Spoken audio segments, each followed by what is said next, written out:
Now that you've watched the informational videos put together by our design team, we'd like to give you some additional perspectives of the station today and what the station would look like in both alternatives. The following images compare images taken of the station area recently to renderings of what these perspectives could look like with alternative A or alternative B.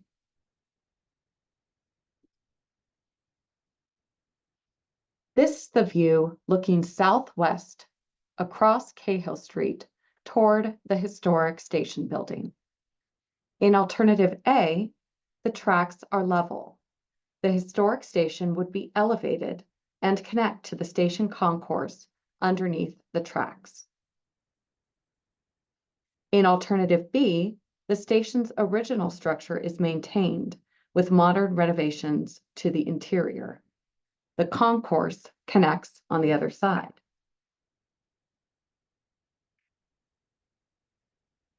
This is the view looking east along the Alameda from the sidewalk in front of Whole Foods towards Stockton Avenue. The road currently dips abruptly underneath on Santa Clara Street as it crosses underneath the rail. In alternative A, this dip would be made much more gradual. The station would be accessible here along the Alameda, turning into Santa Clara Street via a new northern concourse. In alternative B, the street crossing would be leveled and the tracks would be elevated to be overhead. The station would be accessible here along the Alameda and Santa Clara Street via a new northern concourse.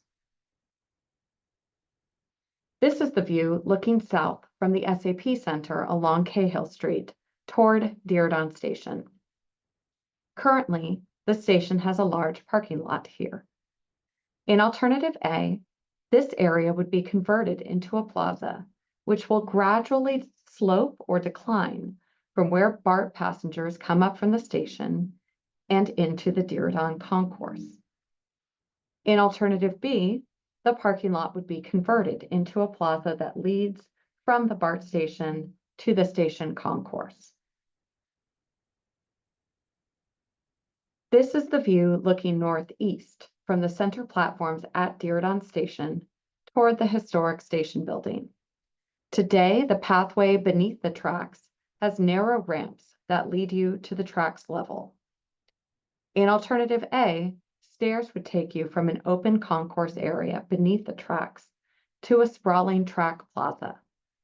The tracks remain at a level that allows the passengers to view the historic station as they get on and off the trains.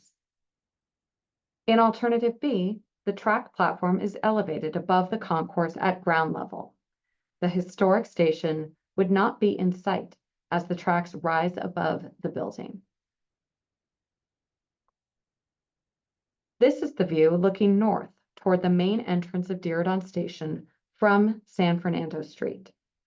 In both alternatives, this area would be converted into a plaza for residents to walk through and access the station. This is the view looking east from downtown from Laurel Grove Lane. In both alternatives, this angle showcases a proposed San Fernando bike path connection through the station. In alternative A, it slopes downwards on either side at a new grade crossing. In alternative B, the bike lane remains level to the road. This map of the Diridon Station area calls out 7 streets that intersect with the station's tracks: West Virginia, Ozare, San Carlos, Park, San Fernando, Santa Clara / the Alameda, and Julian.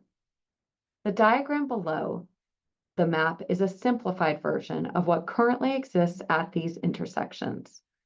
South and north are noted on the diagram to help orient you as well.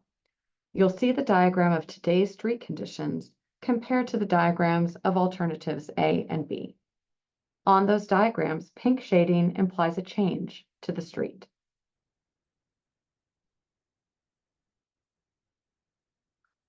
The green diagram on the bottom of the screen shows our recommended changes to the surrounding streets in order to implement alternative A.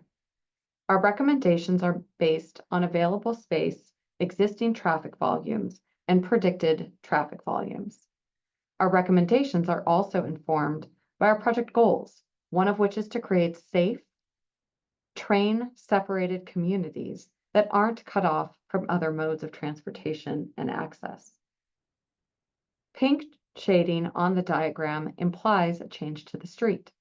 To give you an idea of the changes, a bike and pedestrian undercrossing is proposed to be added to West Virginia Street, but the crossing would be closed to vehicles.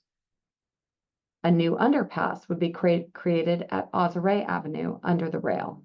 Improvements would be made to Park Avenue. The San Fernando Bike and Ped connection would be connected as an undercrossing on West San Fernando Street. Improvements would be made to Santa Clara Street, and finally to the north, improvements would be made to Julian Street. The yellow diagram on the bottom of the screen shows our recommended changes to the surrounding streets in order to implement alternative B. As a reminder, pink shading on the diagram implies a change to the street. To review the changes, a bike, pedestrian, and vehicle undercrossing would be added to West Virginia Street. The vehicle crossing at Ozare Avenue would go under the tracks. Improvements would be made to Park Avenue. The San Fernando Bike and Pedestrian connection would be connected under the tracks on West San Fernando Street. Improvements would be made to Santa Clara Street, and finally to the north, improvements would be made to Julian Street.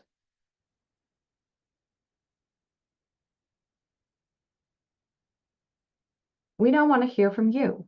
Again, we are not looking for direct comparison between the two alternatives. We would rather like to hear your thoughts on each alternative in the questionnaire below.